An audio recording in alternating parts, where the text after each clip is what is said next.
Welcome to Story Time, where we take you on intriguing journeys designed to challenge your thoughts and guide you gently towards sleep. Tonight's story, The Restless Night, is a curious tale filled with reverse psychology, crafted to playfully engage your mind as you drift closer to the peace of slumber.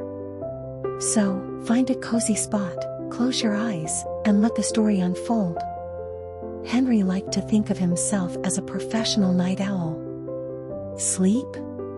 That was for the birds, or so he told himself. He prided himself on his ability to stay awake, no matter how inviting the night seemed. After all, he reasoned, there was so much to do in the silence of the small hours, books to read, thoughts to think, and distractions to chase. But tonight, Henry was feeling particularly restless. He sat in his favorite armchair, the faint glow of a lamp casting long shadows across the room. The clock on the wall ticked steadily, its rhythm almost hypnotic, but Henry refused to succumb. "No, I will not sleep," he muttered to himself. Not yet.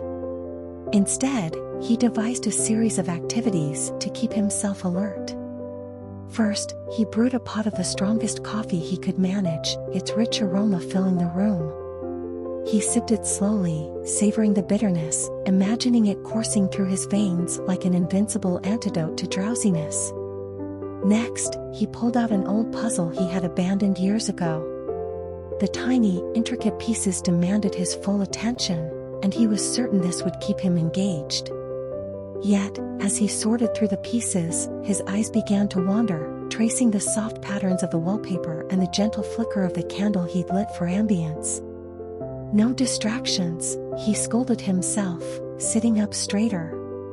But as he forced himself to focus, a strange thing began to happen. The repetitive motion of sorting pieces and the quiet hum of the night worked together like a lullaby. His mind started to drift. To combat this, Henry switched tactics. He turned on a lively audiobook, one with dramatic voices and thrilling plot twists.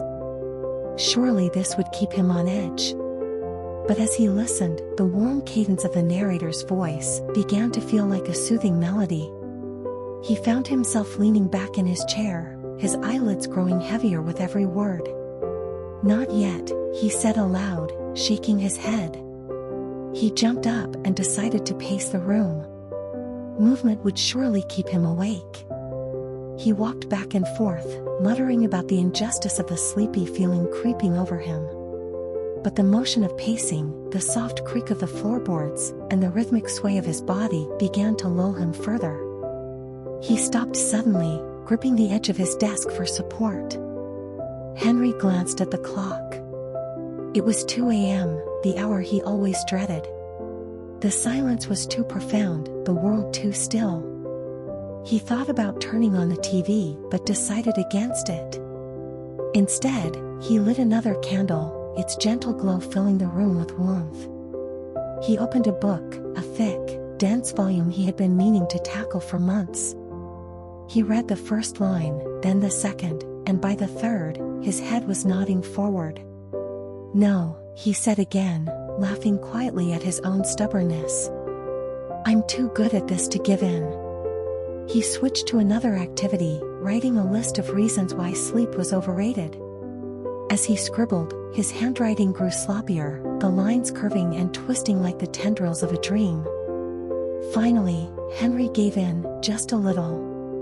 He stretched out on the couch, telling himself it was just to rest his legs. He closed his eyes for a moment but kept thinking about all the ways he could stay awake.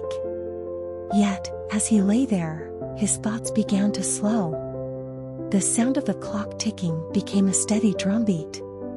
The soft hum of the wind outside whispered a soothing melody. And the weight of the night pressed gently upon him, coaxing him toward the inevitable. Henry's defiance melted away, and sleep wrapped around him like a warm blanket. The room grew still, the candles burned low, and the night claimed its victory. Thanks for your time. Please subscribe. Don't forget to press the bell icon for more.